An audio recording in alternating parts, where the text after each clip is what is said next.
Comment allez-vous? J'espère que vous allez bien. Alors je suis contente d'être de retour pour vous parler de mes lectures de février. Avec grand plaisir. je ne vais pas plus tarder et voilà, on va commencer. Alors je vais essayer de partir dans l'ordre de lecture.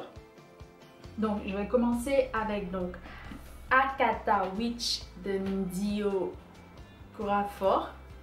Donc chez l'école des loisirs, Medium Plus. Alors, c'est un livre que j'ai beaucoup aimé. On part dans ce qu'on appelle de l'afrofuturisme. C'est un livre jeunesse. C'est la première fois que je lis donc cet auteur. Donc, c'est l'histoire d'une jeune fille qui s'appelle Sunny, qui apprend donc qu'elle a des pouvoirs. Elle va apprendre ça un jour, toute seule. Elle aura une expérience particulière que je ne vais pas vous raconter, que je vais vous laisser aller découvrir. Et puis elle va finalement rencontrer deux jeunes personnes. Donc un camarade de classe et l'autre une jeune fille qui ne va pas beaucoup en classe, mais qui ne va pas du tout en classe avec eux, en tout cas dans l'école dite plus ou moins classique. Et qui vit pas très loin de chez elle et qui est réputée pour avoir une vie un peu particulière parce que elle habite dans une maison pas comme les autres, sa mère est différente également.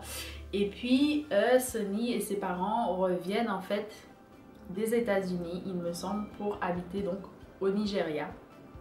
Et c'est comme ça que son histoire va commencer. Elle va apprendre pas mal de choses, des secrets de famille en quelque sorte, d'où lui viennent ce pouvoir. Et ils vont essayer notamment de sauver le monde parce que dans toute cette histoire, il y a plusieurs meurtres qui sont commis notamment sur des enfants. Et on apprend que ce sera certainement ce groupe d'amis, ils seront quatre finalement, à œuvrer pour sauver donc le monde. C'est une histoire que j'ai trouvée très intéressante. Je pense que je m'attendais à beaucoup plus. On est vraiment dans un univers particulier. Et si je devais recommander cet ouvrage, je recommanderais cet ouvrage vraiment à tout le monde, jeunesse ou pas. Bien évidemment plus pour des ados. Et puis je trouve que c'est un univers vraiment tellement très bien décrit, tellement beau et un univers vraiment magnifique. Et si je devais comparer, je dirais que c'est un monde aussi beau, peut-être plus beau que Harry Potter. Désolée, je sais qu'il y a beaucoup de gens qui aiment Harry Potter, mais ce monde est vraiment bien et même si ça se passe en un seul ouvrage, c'était vraiment merveilleux. Donc je recommande vraiment beaucoup. Ensuite, j'ai continué donc mes lectures en février avec La montagne ensorcelée de Jacques Roumain aux éditions Mémoire d'Encrier. Donc c'est un ouvrage tout petit comme vous pouvez le voir. Jacques Roumain donc était à l'honneur le mois dernier pour mon book club, mon club de lecture qui s'appelle Perler les pages. Je vous laisserai les informations en barre d'infos. Donc vous allez pouvoir aller consulter tout cela et peut-être nous rejoindre. On vous attend. D'ailleurs, le mois de mars, on lit Hang de Roxane Gay. Je ne l'ai pas avec moi. Ah, il est plus loin. Mais voilà. Donc, La montagne ensorcelée est l'une des œuvres qu'on connaît de Jacques Roumain avec Gouverneur de la Rosée, dont je vais vous parler plus tard parce que je l'ai un peu relu, un peu revu pour la rencontre qu'on avait eue il y a quelques semaines. Donc ici on part avec une histoire un petit peu tragique. Donc on est dans un village un peu reculé en Haïti et il y a des choses qui se passent, notamment des maladies et des morts. Donc on va mettre tout ça sur le dos d'une femme qui vit de façon un peu reculée, c'est-à-dire elle n'est pas très engagée dans soit les ragots, soit les histoires de ce village. Donc elle est considérée comme coupable. Je ne vous raconterai pas du tout la fin, c'est un ouvrage très tragique qui est vraiment un roman paysan pour le coup. On part avec vraiment des paysans dans ce village et ça explique aussi la démarche de Jacques Roumain et son œuvre. D'ailleurs, vous allez pouvoir retrouver son œuvre complète sur ma e-librairie très bientôt. Et puis restez connectés parce qu'on vous prépare plein de surprises en ce qui concerne la e-librairie et nos projets à venir. Donc restez connectés pour ça. Je vais essayer de le trouver et de voir s'il est toujours en vente parce que je crois qu'il était temporairement manquant, sauf si vous l'achetez d'occasion, ce qui a été mon cas, ou sauf si vous achetez les œuvres complètes de Roumain. Donc ce sera une œuvre à partir de son œuvre et si il était déjà présent dans une librairie évidemment. Donc voilà. Je continue donc avec Rage Against the Machism de Mathilde Larère, qui est publié aux éditions du Détour. Donc c'est une petite maison d'édition que j'ai eu la chance de... Petite, j'exagère, mais oui. Une maison d'édition que j'ai rencontrée il n'y a pas très longtemps. Le livre ne m'intéressait pas plus que ça, mais j'avais rencontré également Mathilde Larère. Et puis... elle est historienne, spécialiste de révolution donc, du 19e siècle. Et puis, ce qui m'a beaucoup intéressée, c'est de voir qu'elle nous donnait un peu une histoire du féminisme. Donc, on part bien évidemment du féminisme le plus ancien, on va dire entre guillemets, le plus profond, jusqu'à nos jours. Beaucoup de féminismes sont dépeints. Évidemment, il y a ceux qu'elle ne maîtrise pas et qu'elle qu'elle ne prolonge pas, mais elle donne en tout cas les pistes et on peut aller évidemment faire son travail. Donc il y a une introduction où elle parle du peuple souverain. Elle parle de l'histoire des femmes, évidemment comment la femme est devenue femme, et puis tous leurs combats évidemment. Et la partie que j'ai beaucoup aimée, c'est donc la partie sexe, race, lutte et colonie. Donc où elle parle plutôt des féminismes, des coloniaux, etc. Donc j'ai trouvé ça très intéressant. Et puis on parle aussi sur les histoires de genre. C'est un ouvrage vraiment que je recommande pour un peu dépoussiérer l'histoire du féminisme si vous ne vous y connaissez pas trop. Et puis évidemment, ce n'est pas... c'est en constante évolution. Donc vous pouvez trouver des choses ailleurs et puis voilà, c'était une bonne façon aussi d'accueillir le mois de mars pour moi parce que même si j'ai beau étudier ces questions sur le féminisme, les droits des femmes et de la femme, etc., il est toujours bon de revenir aux sources, aux origines pour comprendre comment les luttes ont avancé ou pas et aussi de partir dans plusieurs pays. Parce que évidemment, ce n'est pas des combats qui sont ni à égalité, ni comparables, ni etc. On fait plein d'autres choses dans tous les pays, dans tous les univers entre guillemets. Et puis voilà, donc j'ai vraiment apprécié cette lecture et je vous recommande si vous voulez vous lancer dans une petite histoire du féminisme, évidemment plus européen, américain, en tout cas de ce qui est plus connu et ce qui est, on va dire, des occidentaux. Voilà. J'ai continué donc ma lecture, mes lectures avec le procès du cochon. Donc si vous ne le savez pas, je remets juste le bandeau. Mais bon, je vais le mettre à l'envers, donc ça sert à rien. Si vous ne le savez pas, je participe au prix des jeunes libraires et à la sélection 2021. Donc j'ai participé l'année dernière, j'ai décidé de reparticiper cette année et j'ai été donc prise. Je suis ravie parce que ça va me faire découvrir pas mal d'œuvres et beaucoup de maisons d'édition que je ne lis pas d'habitude. Mais je vous explique tout ça dans une vidéo que j'ai postée il y a peut-être 2 semaines maintenant. Donc je vous laisserai ça en barre d'infos ou par ici et vous pourrez aller voir ça si ça vous intéresse. Donc dans le cadre du prix des jeunes libraires aux éditions de la Table Ronde, j'ai commencé donc avec Le procès du cochon de Oscar Kofan, je crois qu'on dit. Alors c'est un ouvrage qui m'a plu dans la forme, c'est-à-dire que c'est plutôt court, c'est très bien écrit, mais qui ne m'a pas choqué sur les pratiques de ce temps. Donc si vous ne le savez pas, c'est un enfant qui se fait agresser par un cochon parce que sa mère l'a laissé dehors pendant qu'elle faisait ses tâches ménagères ou quelque chose comme ça. Bon, ils n'étaient pas si loin que ça, mais l'enfant était installé dans son couffin, landau, comme vous voulez. Et l'enfant se fait agresser par l'animal et l'enfant meurt. Donc le cochon est donc récupéré et on décide de lui faire un procès. Donc évidemment ça parle des mœurs de la société française à cette époque, mais aussi il y a encore plus loin. Donc ça montre un peu la société, comment elle a évolué ou pas. Parce qu'aujourd'hui, quand on y pense vraiment, il y a plein de choses qui sont encore dans les codes et des droits qui sont encore occultés ou très mal définis. Donc ça nous invite à réfléchir et il écrit cet ouvrage en partant d'un fait divers. Donc il y a eu vraiment une agression par un animal et plusieurs en tout cas dans ces époques où les animaux étaient vraiment jugés. Donc ça fait réfléchir. Je vous en dis pas plus, je vous laisse découvrir l'ouvrage si vous le souhaitez. Et si vous voulez le commander sur la e-librairie, ce serait avec plaisir. Voilà.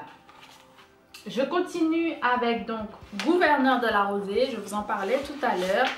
Donc c'est cet ouvrage, merveilleux ouvrage. Donc roman paysan souvent, mais surtout politique, comme on l'a dit avec notre invité la semaine dernière. Donc ici on est avec Manuel qui revient de Cuba dans une petite ville qui s'appelle, à chaque fois j'oublie, mais Fond Rouge il me semble. Il revient, sa mère Délira pensait qu'il ne reviendrait plus. Il revoit son père, sa mère et puis il découvre qu'une pénurie d'eau s'est abattue sur ce village et puis il essaye lui de retrouver l'eau et puis il tombe amoureux évidemment d'Anaïs, mais à travers tout cet amour, tous ces périples, etc., il y a une guerre entre deux familles évidemment qui ne s'entendent pas du tout, donc ce qui devient difficile pour les rapports, que ce soit amoureux, amicaux, etc. Donc voilà, je ne veux pas plus vous en dire, je vous invite vraiment à découvrir cet ouvrage, je vous laisserai le lien si vous voulez le commander. Et bientôt vous allez pouvoir peut-être voir la rediffusion de notre rencontre avec donc Yves Chemla qui nous a donné l'occasion, l'opportunité de le rencontrer virtuellement, oui, mais pour nous éclairer sur la vie de Jacques Roumain, sur les œuvres de Jacques Roumain et son œuvre, parce qu'il a participé évidemment à l'édition, la publication des œuvres complètes de Jacques Roumain aux éditions CNRS. Voilà. On continue. Je ne me suis pas arrêtée là, évidemment. Après Gouverneur de la Rosée, donc il y avait des nouveautés pour le mois de mars en ce qui concerne la littérature haïtienne. Et vous savez que je mets en avant la littérature haïtienne, notamment via le club de lecture Perler les pages. Eh bien, j'ai eu la chance de recevoir Soleil à coudre, le premier roman de Jean d'Amérique aux éditions Actes Sud. Et ce roman a été un coup de cœur, est un coup de cœur. Je vous invite à me suivre pour la suite parce qu'on aura peut-être l'opportunité de parler davantage de ce roman dans les mois à venir. Donc ici, c'est l'histoire de Tête Fêlée, une jeune fille qui vit dans un quartier, dans un pays violent. Sa mère est alcoolique, sa mère se prostitue, mais en même temps, sa mère a un mari qui est le beau-père de Tête Fêlée. Tête Fêlée tombe amoureuse d'une jeune fille qui est dans sa classe. Et depuis, elle essaie d'écrire elle essaie d'écrire une lettre pour lui avouer comment elle est complètement dingue d'elle. Mais elle n'y arrive pas. Donc elle écrit, elle vit sa vie via la violence de la cité, des bidonvilles d'Haïti. Et puis c'est tellement poétique parce que si vous ne le savez pas, Jean d'Amérique écrit beaucoup de poèmes. Vous pouvez retrouver toutes ses œuvres sur la e-librairie, je vous mettrai les liens. Et puis dans cette violence, il y a la violence des hommes sur les femmes évidemment parce que Tête Fêlée va connaître malheureusement quelque chose de vraiment horrible par le père de la fille qui l'aime. Et elle va finir par aller peut-être trop loin. Mais voilà, je ne peux pas plus vous en dire ni d'effleurer l'histoire. Mais j'ai vraiment beaucoup aimé. Je pense que c'est un ouvrage que je vais devoir relire. Parce que c'est beau, c'est très beau. Il a une plume très belle. J'ai noté pas mal de choses. J'aurais aimé vous lire un petit extrait. Pourquoi pas? Est-ce que ça vous ferait plaisir? Allez. Fleur d'Orange, donc Fleur d'Orange c'est la mère de Tête Fêlée, a connu ses premières plongées à 14 ans. Une bière, une seule bière, pas plus. Le temps buvait sa route et ses mots n'avaient pas eu le temps de faire au frein. Un verre de clairin pouvait suivre. Les gorgées ne sont pas éternelles, alors elle les multipliait, puis épongeait plusieurs bouteilles de vin en un jour, traversait la nuit dans un flot de whisky. Tout ce qu'il y a de verre avait fini par gagner le cœur de sa main. Il n'y avait plus d'inventaire. 24 ans plus tard, aujourd'hui, elle ne sait plus mesurer ces vagues qu'elle envoie régner dans son sang. Comme si le temps ne lui servait qu'à fourrer des trous au fond d'elle. S'y réfugie son âme au moindre souci. Se noyer, dit-elle, est le meilleur chemin pour tirer son auréole des abysses. Elle se lance dans ces flux d'éméchés pour saisir sa lumière. Boit contre le temps et la vie qui trame sa douleur. Son corps devenu une fête pour l'alcool. Ma mère, cette pirogue voguant sur l'ivresse même. Si j'avais été la première graine à pousser dans son ventre, le monde des vivants m'aurait raté. Tombée enceinte une première fois, elle a avorté, car selon les souillés d'Hippocrate, il ne pouvait garder l'enfant en continuant à boire. Pardon, elle ne pouvait garder l'enfant en continuant à boire. Donc voilà, c'est pour vous montrer comment c'est beau. On parle de la souffrance des gens avec une telle beauté. On se reconnaît dans certains personnages. Et puis moi ça m'a fait voyager parce que mon pays me manque. Haïti, l'un de mes pays me manque. Donc voilà. Et puis je ne me suis pas arrêtée là, évidemment, parce que on a toujours envie de découvrir de belles choses.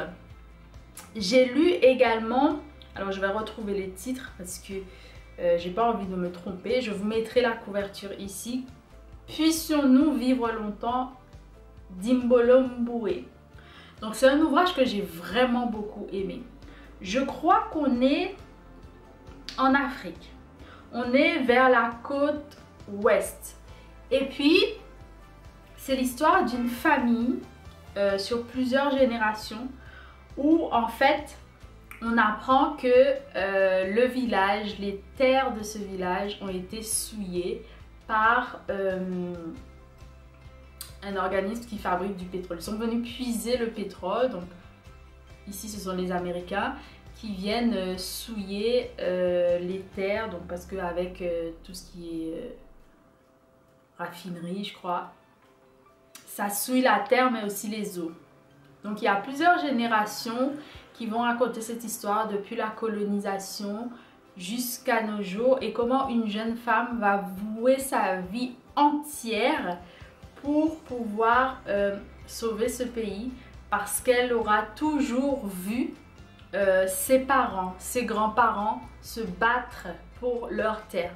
C'est un ouvrage déchirant qui parle de décolonisation, un ouvrage qui parle de lutte acharnée, de lutte déchirante contre d'abord la colonisation et ensuite ce qu'on appelle aussi, comment je pourrais dire, l'esclavage moderne.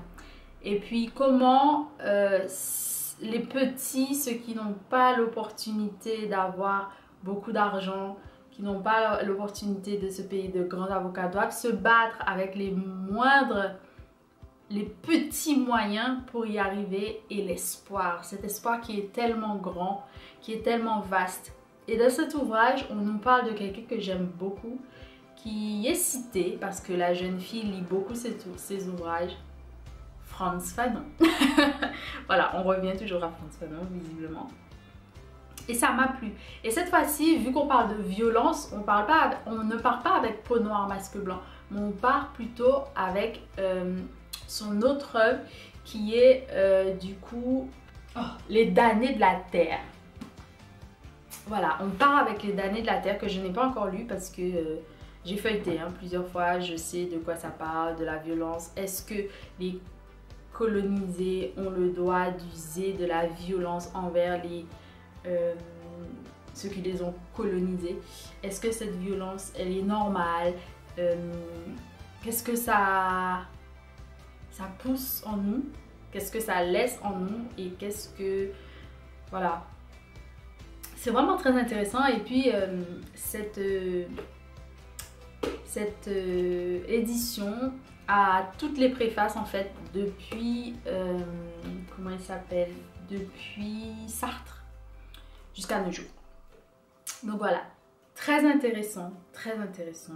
Et puis j'ai hâte de le lire, mais je veux être vraiment plus disposée à le lire. N'hésitez pas à aller vous le procurer également sur la e-librairie ou de le commander chez moi également si vous souhaitez me soutenir.